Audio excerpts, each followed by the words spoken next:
Audio 7.5 Personal and Environmental Factors Affecting Learning. Situation 50 The interplay of home and school. During a parent teacher meeting, the parents of a class 5 student complain that their child is not concentrating at home and has no interest in studies. They reveal that they live in a one room apartment with two other siblings and the television is on for most of the evening. The teacher in turn notes that the classroom is poorly ventilated and located next to a noisy staff room, making it hard for any student to concentrate. Analyze this situation from the perspective of environmental factors affecting learning.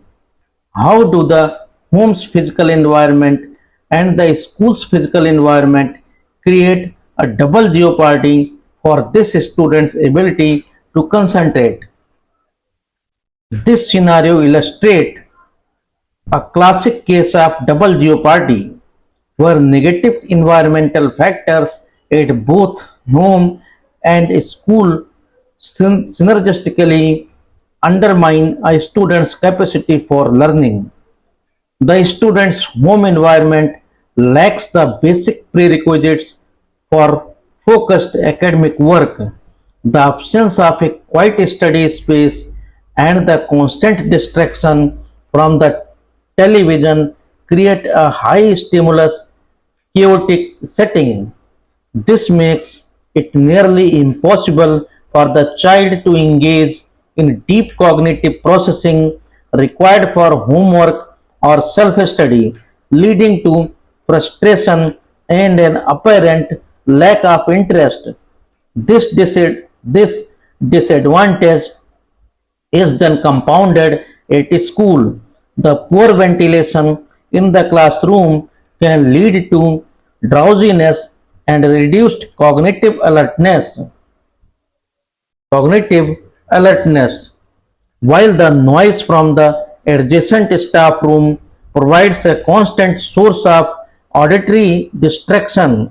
The student therefore gets no respite.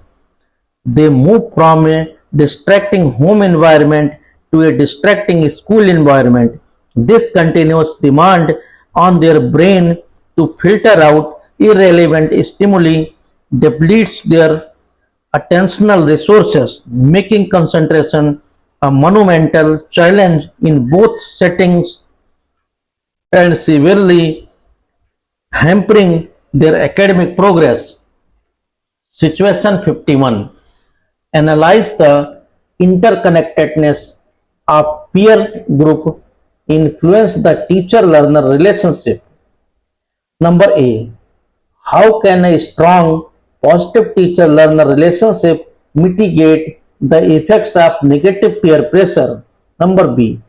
Conversely, how can a negative peer culture undermine a teacher's efforts to build rapport with students? Number C. Describe a strategy where a teacher can leverage positive peer influence to enhance their relationship with the entire class. The social dynamics of a classroom are a complex web where the teacher-learner relationship and peer group influence constantly interact, either reinforcing or undermining each other. Number A. A teacher who has built a strong rapport and trust with students can act as a powerful buffer against negative peer pressure.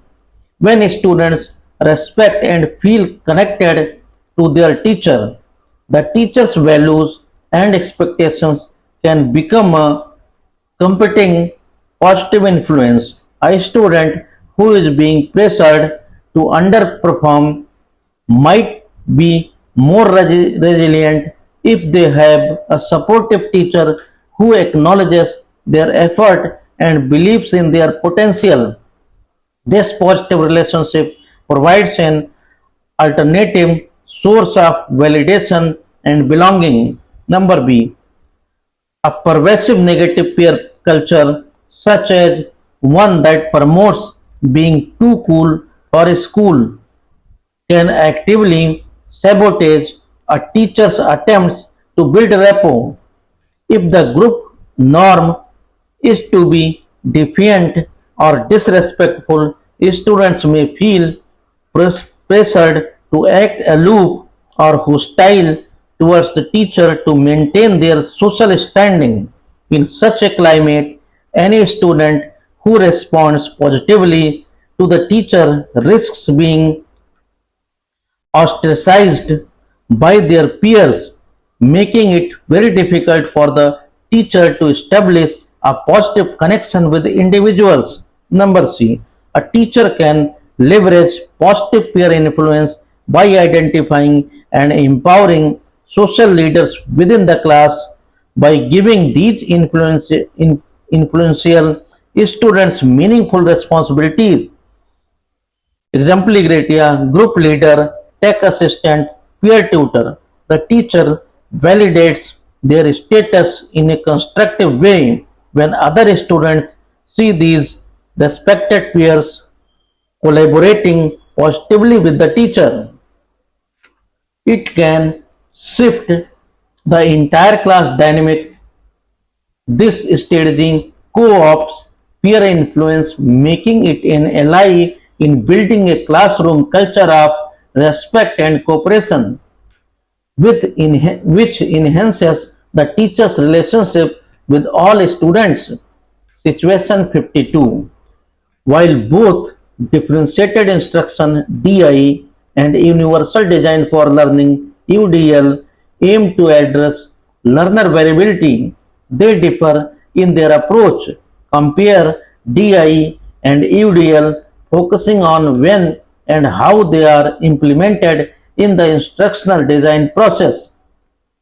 Differentiated instruction (DI) and universal design for learning (UDL) are both crucial frameworks for creating equitable classrooms, but they operate from different philosophical starting points. The primary difference lies in their timing and scope. DI is often an in the moment or respective approach. A teacher observes that students have varied levels of readiness, interest, or learning profiles for a specific topic and then modifies the content, process, or product to meet those needs. It is an adaptation made to a base lesson plan to accommodate observed differences. UDL, on the other hand, is a proactive front-loading approach. It is applied during the initial design phase of the curriculum and lesson itself. The goal of UDL is to build flexibility and choice into the lesson from the very beginning, anticipating the full range of learner variability instead of planning one lesson and then creating variations. DI IUDL focused teacher designs a lesson that already has multiple pathways for engagement, representation, and expression built in. UDL aims to remove barriers for everyone from the outset, while DI focuses on providing scaffolds and accommodations once the need becomes apparent. Situation 53. Planning activities for flexible spaces. A school has recently redesigned its classrooms with modular furniture, creating flexible learning spaces that can be easily rearranged. A teacher accustomed to traditional row and column seating is unsure how to best utilize this new environment for a lesson on ecosystems in class 7. As an instructional leader, provide a strategic plan for the teacher. Number A. Suggest a sequence of three different furniture arrangements the teacher could use within a single 80-minute block period. and link each arrangement to a specific learning activity. Number B. How does this use of flexible space support the principles of balancing individual tasks with collaborative group work? The new flexible learning space is a powerful tool that, when used strategically, can transform a static lesson into a dynamic, multifaceted learning experience. Number A. For an 80-minute block, the teacher could plan three phases. 1. Phase 1 20 minutes.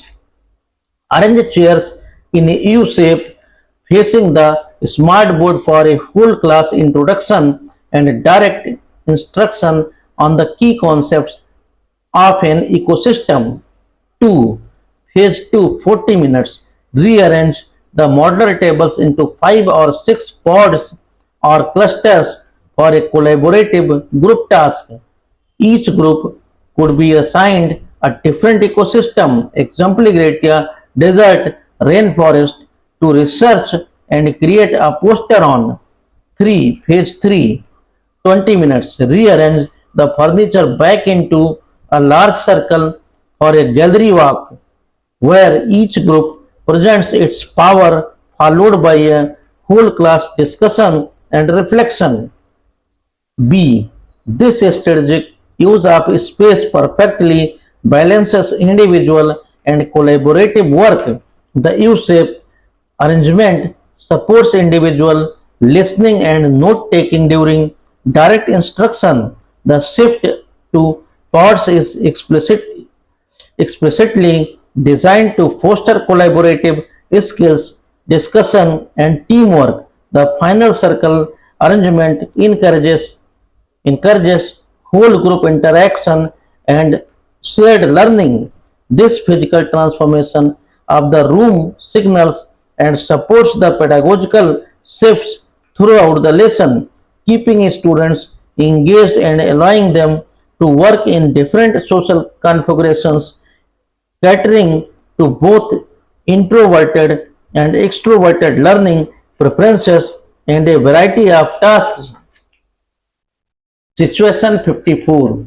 Analyze the cause and effect relationship between two critical factors in education: time management and assessment. Number A. How can a school's timetable structure, such as using block scheduling, influence the type of assessment teachers can use? Number B. Explain how the washback effect of high stakes one end of a year examination can dictate how daily instructional time on task is utilized by a teacher. Time and assessment are deeply interconnected factors in education, with decisions in one area often creating powerful ripple effects in the other. Number A. A school's timetable structure directly enables or constrains assessment options. A schedule with short 40-minute periods often forces teachers to rely on quick summative assessments like worksheets or multiple choice quizzes that can be completed and collected easily. In contrast, block scheduling with longer 80 or 90-minute periods provides the necessary time for more authentic performance-based assessments. Teachers can facilitate debates, conduct lab experiments, oversee project work, or have students deliver presentations, all of which are richer, more complex forms of assessment that are impractical in a shorter time frame. Number B.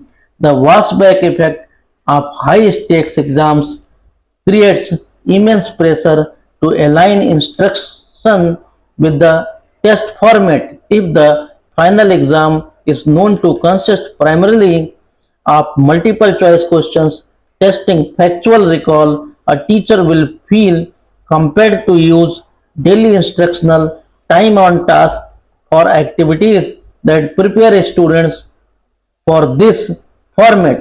This often leads to an overemphasis on drills, rote memorization, and practice tests. Consequently, valuable time that could have been used for project-based learning, critical discussion, or creative exploration is sacrificed in favor of teaching to the test, narrowing the curriculum and limiting deep conceptual understanding. Situation 55. Integrating technology for metacognition. You are the principal of a school that has recently provided tablets to all students from class 9 onward, from class 9 upwards. While students are using them for reading and research, you want to elevate their use to foster higher order thinking skills. A teacher asks for guidance on how to use this technology to specifically develop metacognitive awareness and self-regulation in students for a long-term research project. Provide a comprehensive technology integrated strategy for the teacher. Number A. Suggest two digital tools or apps that can help students plan and monitor their project work. Number B. How can students use the tablet to engage in self-reflection and evaluation of their learning process? Number C. What is the teacher's role in facilitating this technology-enabled metacognitive process? The tablets can be powerful tools for metacognition if used intentionally to make students' thinking and learning processes visible to themselves. Number A. To help students plan and monitor their work, the teacher can introduce them to two types of apps. First, a project management tool like Trello or Asana, where students can break down their research project into smaller tasks, assign deadlines, and visually track their progress from to do to done. Second, a digital calendar app like Google Calendar, where they can block out specific times for working on the project, helping them with time management and self-regulation. Number B.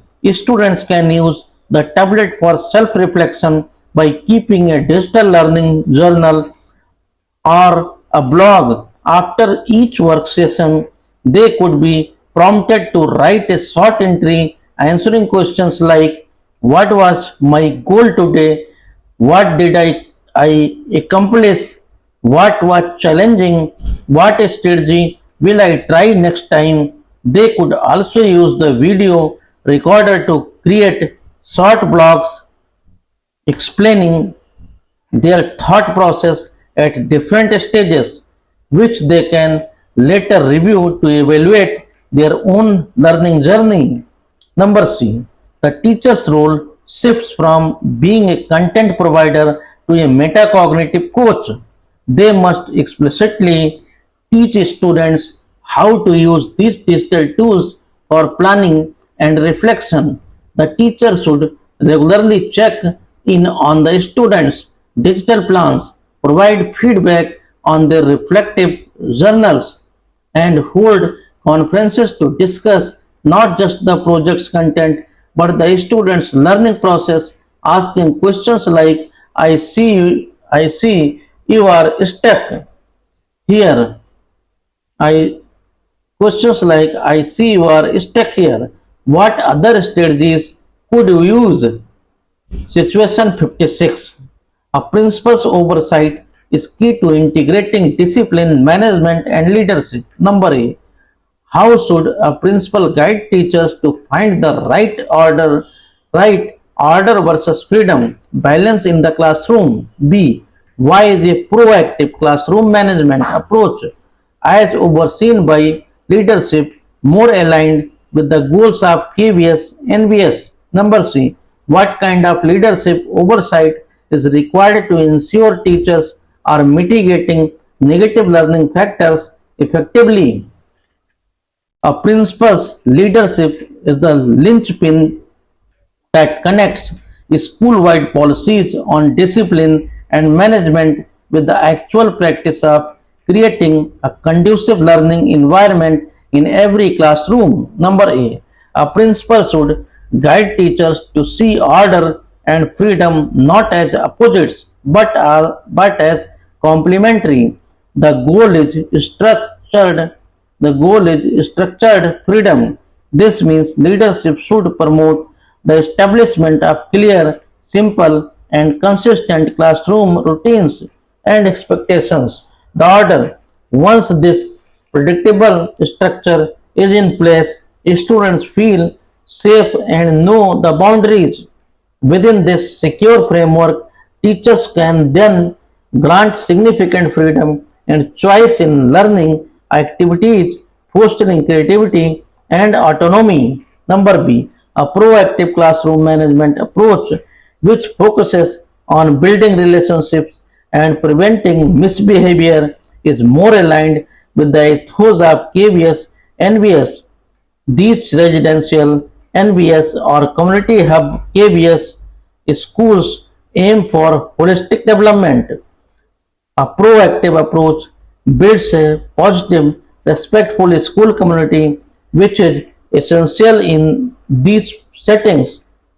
It fosters self-discipline and responsibility, which are key life skills rather than mere compliance based on fear, which is the outcome of a reactive punitive system. Number C. Effective leadership oversight involves more than just issuing directives. It requires the principal to be an instructional leader. This means conducting regular non-evaluative classroom walkthroughs to observe learning factors in action, facilitating professional learning communities where teachers can share strategies for mitigating negative factors and using school data like attendance and grades to start supportive conversations with teachers about challenges they may be facing in their classrooms.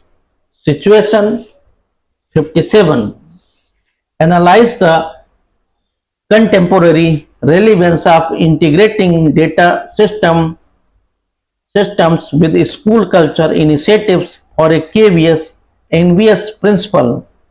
In modern education leadership, integrating data systems with the school culture is not just relevant but essential for creating a responsive and supportive learning environment. The ethos or culture of a KVS NVS built on pride and community can no longer be sustained by tradition alone. It must be informed and actively shaped by data. For instance, an early warning system that tracks attendance and academic data provides a concrete way to enact the school's cultural value of caring for every child. When the system flags a student, it triggers a pastoral intervention, making the school's caring ethos a practical reality. Similarly, data can be used to strengthen cultural initiatives like the house system. A principal can use performance and participation data to ensure that inter-house competitions are balanced and that recognition is distributed equitably, preventing any single house from dominating or becoming discouraged. By using data to identify students who are not participating, leaders can pro- proactively encourage their involvement, reinforcing the inclusive aspect of the school's culture. In essence, data provides the diagnostic tools to ensure the school's celebrated culture is actually being experienced by all students. Situation 58. A question of belief. A system from a rural tribal background, joins a Kendriya Vidyalaya in class 6. Her initial struggles with the English medium of instruction lead a senior teacher to remark in the staff room, these children just don't have the aptitude for academic subjects. Their brains are wired differently. As the principal, you overhear this remark from a value based and scientific perspective. Formulate your response. How would you address this teacher's comment by referencing the principle of neuroplasticity and the ethical imperative to overcome language barriers? Overhearing such a remark requires immediate and thoughtful intervention, as it represents a fixed mindset that is both scientifically incorrect and ethically damaging. I would address the teacher privately to avoid public humiliation, but would be direct in challenging the assertion. I would explain that the student's struggle is not an issue of aptitude or wiring, but a predictable challenge related to the language barrier. Her brain is not inferior, it is simply working much harder, processing both a new language and new content simultaneously. I would then introduce the concept of neuroplasticity, explaining that the brain is not fixed but is highly malleable and grows with effort and the right kind of stimulation. The teacher's role is not to judge a student's wiring but to provide the targeted instruction that will help build the new neural pathways for language and learning. Ethically, ethically, our duty as educators in a national institution like KBS is to provide equitable opportunities, which means offering scaffolds like bilingual support and code switching to help students overcome language barriers, not using those barriers as an excuse to label them as incapable. Situation 59. Discuss the ethical dimensions of a principal's role in managing student learning factors. Number A. Why is promoting equity over equality an ethical imperative for a principal in a diverse school like KVS, NVS? Number B. How does a principal ensure that teachers' interventions for low performance uphold the dignity of the student? The principal's role is not just administrative but profoundly ethical, requiring a commitment to justice and human dignity in every decision affecting student learning. Number A. Promoting equity over equality is an ethical imperative because KVS or NBS serve students from vastly different socioeconomic and cultural backgrounds. Equality or treating everyone the same only perpetuates existing disadvantages. A child without educational resources at home is not on a level playing field with a child who has them. The ethical principle of equity demands that the principal allocates resources preferentially to those who have the greatest need.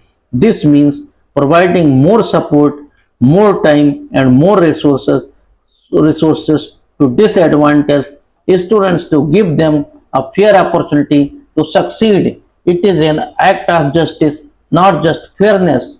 Number B. A principal ensures student dignity is upheld by establishing clear school-wide policies and a culture of respect. This involves training teachers to discuss academic performance privately, not publicly. It means promoting the use of constructive, forward looking feedback rather than shaming or judgmental language.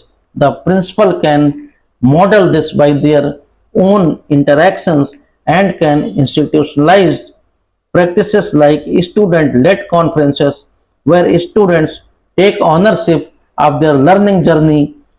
The core message driven by the principal must be that a student's worth is not defined by their grades and that struggle is a part of learning, not a source of shame. Situation 60. A principal's holistic school assessment. You are a newly appointed principal of a Navodaya Vidyalaya. To get a comprehensive understanding of the school, you spend the first month observing classes, talking to students, reviewing past results, and analyzing school routines. You find a mixed picture, high overall academic results, but also high student stress, rigid teaching methods, underutilization of the library and labs, and palp- palpable, palpable, palpable sense of competition rather than collaboration among students. Based on your broad understanding of the factors affecting learning, conduct a holistic evaluation. Number A. Identify two positive and two negative learning factors prevalent in the school. Number B. Propose a strategy to address one of the negative factors by leveraging one of the positive factors. Number C. What single most impactful change in school tradition and culture would you aim to foster in your first year? The initial assessment reveals a school that is achieving conventional success at the potential cost of student well-being and holistic development, a common challenge requiring careful and strategic leadership. Number A. Two positive factors are: number one, high teacher expectations and student aspiration, as evidenced by the high academic results, a positive Pygmalion effect. Number two, a strong institutional ethos that drives students to achieve high scores. Two negative factors are: number one, an overly competitive social structure that is causing high stress and hindering collaboration. Number two, a one size fits all instructional approach, rigid teaching methods that is not catering to diverse learning needs for or promoting deeper engagement. Number B. To address the negative factor of excessive competition, I would leverage the positive factor of high expectations.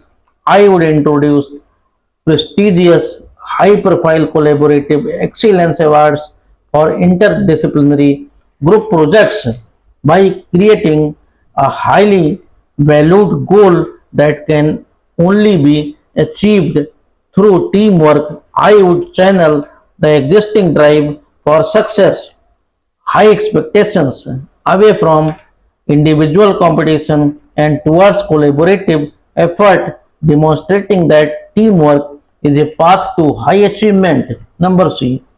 The single most impactful cultural change I would aim for is to shift the school's definition of success from being solely about examination scores to a broader, more holistic view that includes creativity, collaboration, community service, and personal growth. I would champion this through assemblies, new awards, and by celebrating a wider variety of student achievements, aiming to create a culture where students feel valued for who they are, not just for their marks.